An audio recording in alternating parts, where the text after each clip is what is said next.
के कृषि भवन में आयोजित किसान मेले में अनोखी सब्जियों ने सभी को दंग कर दिया।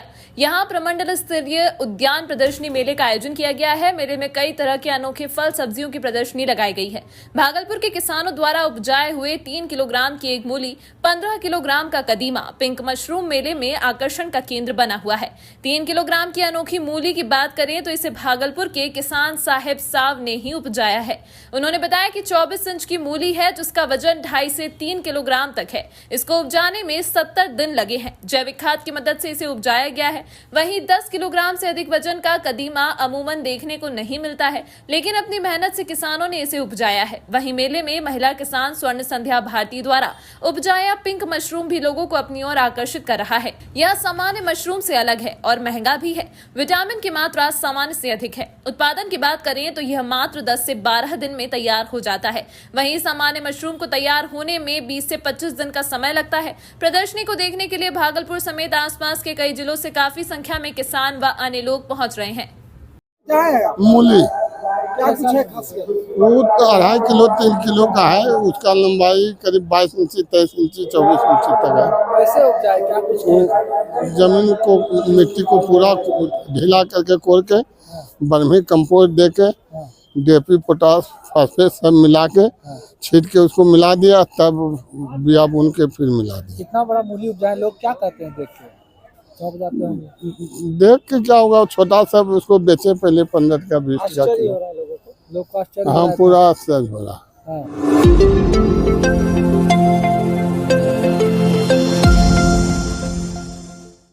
भागलपुर में पुलिस को नई गाड़ियां मिलने के बाद भी कैदियों से धक्का देने का दौर खत्म नहीं हुआ है। पेट्रोल खत्म होने के बाद करीब 500 मीटर तक 4 कैदियों से गाड़ी को धक्का दिलवाया गया। चारों की शराब मामले में गिरफ्तारी हुई थी। पेशी के लिए नवगछिया से भागलपुर लाया गया था, लेकिन कचहरी चौक से पहले ही पेट्रोल खत्म हो गया, जिसके बाद कैदियों से गाड़ी को धक्का दिलवाया। जब इस बारे में चालक से बात की गई तो उसने इस बात से इनकार कर दिया। गाड़ी को धक्का देने का एक वीडियो भी सामने आया है। वीडियो में देखा जा सकता है कि कैदियों के कमर में रस्सी बंधी है और वे लोग मिलकर गाड़ी को धक्का देकर सड़क किनारे कर रहे हैं। पास से गुजर रहे लोग भी इस नजारे को देखकर पुराने दिन याद कर रहे थे, जब पुलिस के पास जीप होती थी और स्टार्ट नहीं होने पर उसे कैदियों से धक्का दिलवाया जाता था। पर अब तो स्कॉर्पियो जैसी गाड़ी पुलिस को दी गई है, फिर भी नजारा नहीं बदला। मद्य निषेध के सहायक आयुक्त प्रमोदित नारायण सिंह ने कहा कि मामले की जानकारी हमें नहीं थी, अभी जानकारी हुई है, इसकी जांच कराई जाएगी। जो भी दोषी पाए जाएंगे उस पर कार्रवाई की जाएगी। किसको लेकर आए थे? उत्पाद विभाग से लेकर आ रहे थे कचहरी, किसको लेकर आ रहे थे? कैदी को लेकर आ रहे कैदी को लेकर। तो क्या हुआ रास्ते में? थे। अभी तुरंत तेल खत्म हो चुकी है। तेल खत्म हो गया, बस। तो फिर कैसे साइड किए? साइड तो हो गया, पीछे निकला। कैदी लोग धक्का कैदी दिया। लोग धक्का- कैदी लोग तो हम तो नहीं देखे, कैदी लोग धक्का दिया था। आपने तो अभी ससुरा था गड़ा से देखवे की है। कैदी लोग धक्का दिया, आप सब देखे होंगे। नहीं, कैदी धक्का नहीं दिया। तो अभी का कोर्ट में लाया कैदी को? हाँ, बाद में खराब हो गई है गाड़ी, तेल गाड़ी में तेल खत्म हो गया।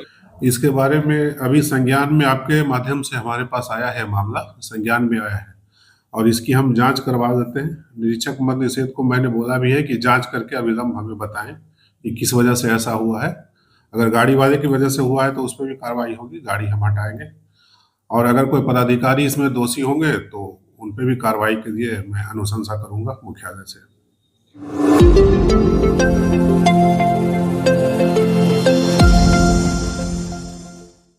भागलपुर समाहरणालय कैंपस में 21 करोड़ की लागत से 5 मंजिला कंबाइंड भवन का निर्माण बहुत जल्द किया जाएगा, जिसको लेकर आज जिलाधिकारी डॉक्टर नवल किशोर चौधरी ने निरीक्षण किया।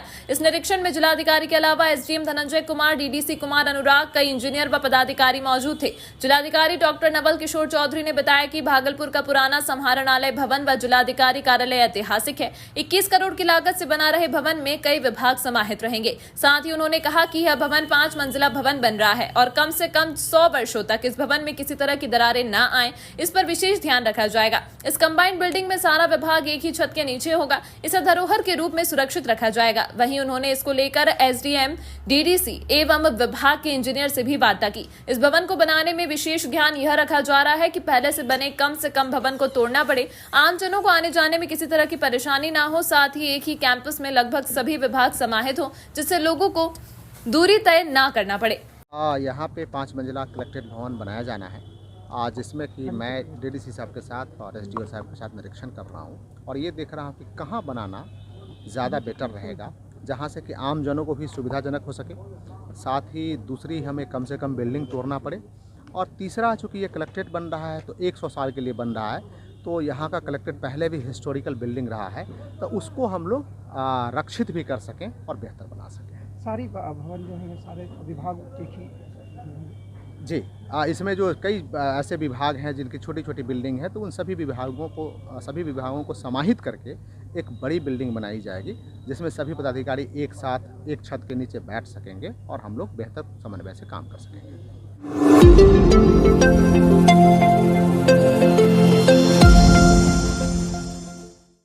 जब मन बना लिया हो ऊंची उड़ान का तो फिर कद क्या देखना, आसमान का। इस कथन को सही साबित कर दिखाया है बांका पंजवारा की रहने वाली अर्चना कुमारी ने। मूल रूप से बांका पंजवारा के नगरी गांव की रहने वाली अर्चना कुमारी नारी सशक्तिकरण की मिसाल पेश कर रही हैं। 9वीं कक्षा में छत से गिरने के कारण अपना आधा शरीर गंवा बैठी। इसके बाद से आज वह तक व्हील चेयर पर है। के बाद शॉर्ट पुट, डिस्क थ्रो और जेवलिन थ्रो की प्रैक्टिस पर विराम लग गया था, लेकिन अर्चना ने हिम्मत नहीं हारी, रोजाना प्रैक्टिस जारी रखी और नेशनल पैरा एथलीट चैंपियन में सिलेक्शन हो गया। अर्चना एक के बाद एक मेडल जीतकर आगे बढ़ती गई और नेशनल से लेकर इंटरनेशनल गेम में मेडल जीतती चली गई।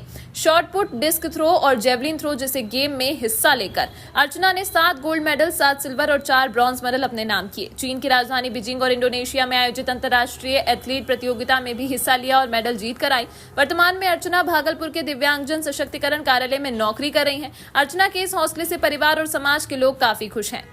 अच्छा, मैं छत से गिर गई थी, स्पाइनल इंजरी हूँ। मैं किसान परिवार से हूँ और मेरे ये घटना घट गई जो मैं पैरालिसिस हो गई हूँ। किस क्लास में पढ़ाई कर उसमें 9th क्लास में हम थे। स्थिति कैसी थी घर की? घर की स्थिति बहुत खराब थी उस वक्त। जैसे कि हमारे किसान परिवार तो जानते ही किस तरह होते हैं, उसी की फैमिली के अनुसार मैं ज़िंदगी अपना जी रही थी। तो खुश थी, लेकिन अच्छी लाइफ थी तो खुश थी, लेकिन ऐसा होने के बाद मैं बहुत दुखी भी हूँ और अपने आप में मतलब एक जीने का सहारा बनाया कि मैं खेल को आगे ले आऊँ। हार नहीं माने? जी नहीं, ज़िंदगी में कभी मैं हार मानना सीखा ही नहीं हूँ। फैमिली वालों का कितना सपोर्ट रहा? मेरे फैमिली का बहुत ज़्यादा सपोर्ट रहा। मेरे ब्रदर भाई जो है, माँ का, पिताजी का बहुत सपोर्ट रहा। बेटी आगे बढ़ रही है, मेडल ला रही है, तुमको बहुत खुशी हो रहा है। मेरे पूरे परिवार को खुशी हो रहा है, पूरे बिहार को खुशी हो रहा है। गांव में कितनी खुशी है? गांव में बहुत ज्यादा खुशी है। क्या लगता था बेटी मेडल लाएगी, खासकर जब ये दिव्यांग हो गई थी? हम लोग आगे बढ़ते गए, हौसला बढ़ते गया, तो बहुत खुशी हुई।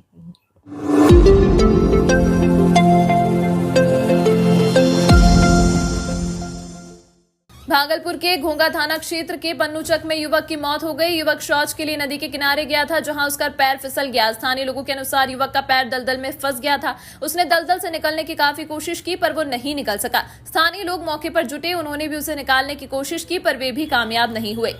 काफी देर बाद उसे रस्सी से दलदल के बाहर निकाला गया। उसे स्थानीय डॉक्टर के पास सभी ले गए, जहां उसे चिकित्सक ने मृत घोषित कर दिया।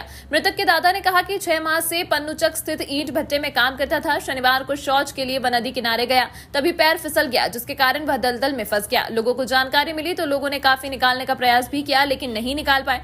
लोगों ने सबौर पुलिस को जानकारी दी, जिसके बाद मौके पर पहुंची पुलिस ने मामले की छानबीन शुरू कर दी।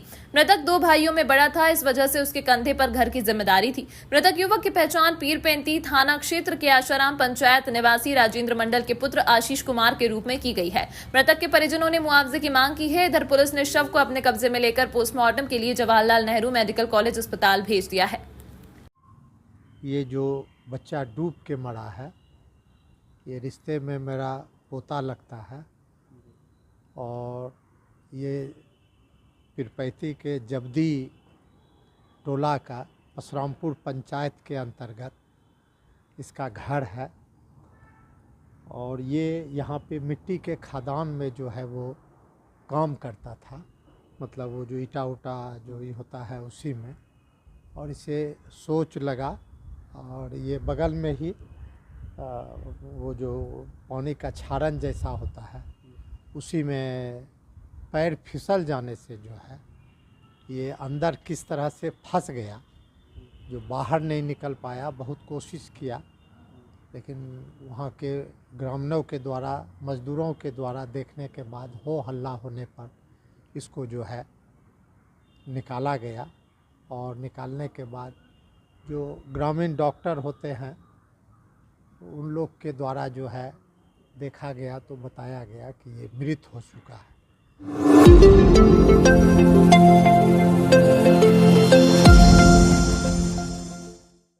भागलपुर जगदीशपुर थाना क्षेत्र के अंतर्गत जगदीशपुर स्थित यूको बैंक से रुपए निकालकर घर जा रहे एक बुजुर्ग की बाइक सवार झपटमारों ने रुपए से भरी थैली छीनकर फरार हो गए। घटना शनिवार करीब 11 बजे दिन की है। तगीपुर निवासी 55 वर्षीय भोला यादव बैंक से 50,000 रुपए नकद निकालकर अपने घर जा रहे थे। तभी भुराहा के निकट बिरजू चूड़ा मिल के समीप पीछे से एक बाइक पर सवार 2 युवक आए और हाथ से थैला छीन लिया और फरार हो गए। पीड़ित ने बताया कि थैली में 50,000 रुपए, पासबुक और आधार कार्ड था। साथ ही उन्होंने बताया कि मैंने जमीन खरीदी थी, पैसा निकालकर जमीन वाले को देना था, इसीलिए पैसा निकालकर घर जा रहे थे। इस घटना को लेकर पीड़ित व्यक्ति ने जगदीशपुर थाने में आवेदन दिया है। सूचना मिलते ही जगदीशपुर पुलिस छानबीन में जुट गई है। आसपास के सीसीटीवी का फुटेज खंगाला जा रहा है, जिसमें एक बाइक पर सवार 2 युवक नजर आ रहे हैं। अब पुलिस युवक की पहचान में जुट गई है। इस मामले में जगदीशपुर थाना अध्यक्ष अजय कुमार ने बताया कि शीघ्र ही बाइक सवार युवक की पहचान कर मामले का निष्पादन किया जाएगा।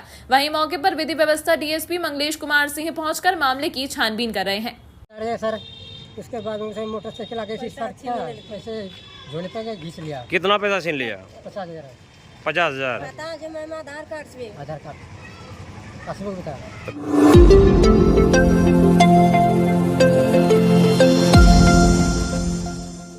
सरकार के नवनियुक्त मंत्री को आज मंत्रिमंडल का विस्तार करते हुए मंत्रालय सौंपा गया। हम पार्टी के प्रधान संरक्षक जीतन राम मांझी के द्वारा 2 मंत्री की मांग की गई थी, जिसको लेकर भागलपुर जनता दल यूनाइटेड के प्रवक्ता शिशुपाल भारती ने कहा कि हमारे मुख्यमंत्री ने सभी को ध्यान में रखते हुए सभी को विभाग सौंप दिया है। आगे भी कई विभाग सौंपने हैं जो सौंप दिए जाएंगे। वहीं कांग्रेस के द्वारा जीतन राम मांझी को मुख्यमंत्री का ऑफर दिए जाने को लेकर कहा कि कांग्रेस पार्टी अब देश में बैसाखी के सहारे चल रही है। कांग्रेस पार्टी के लोग कुछ भी कहीं भी बोल देते हैं, लेकिन एनडीए गठबंधन में सभी एकजुट हैं, कोई इधर उधर जाने वाले नहीं हैं। सबका सम्मान करेंगे, हम लोग को पूरा विश्वास और भरोसा है। देखिए, कांग्रेस पार्टी को तो अपने से अब स्वयं कुछ क्षमता रहा नहीं, न प्रधानमंत्री बनने का न राज्य में मुख्यमंत्री बनने का, तो वो इसी तरह स्वयंभू बन के ऑफर देते रहते हैं, अपने मुँह मियाँ मिट्टू बनते हैं। बनना है तो अपने बन के दिखा देना, देश का प्रधानमंत्री बन जाए, राज्य में मुख्यमंत्री बने। लंबे दिनों से बिहार में बैसाखी पे वो चल रहे हैं, राष्ट्रीय जनता दल और जनता दल यूनाइटेड और तमाम पार्टियों के बैसाखी से तो वो सत्ता में आते रहे हैं और अपना सपना देखते हैं और दूसरे को ऑफर करते हैं। ये बेवजह बेबुनियादी बात है। ये वही वाली बात है कि अपना पूरे ने दूसरे को बांटे वाला।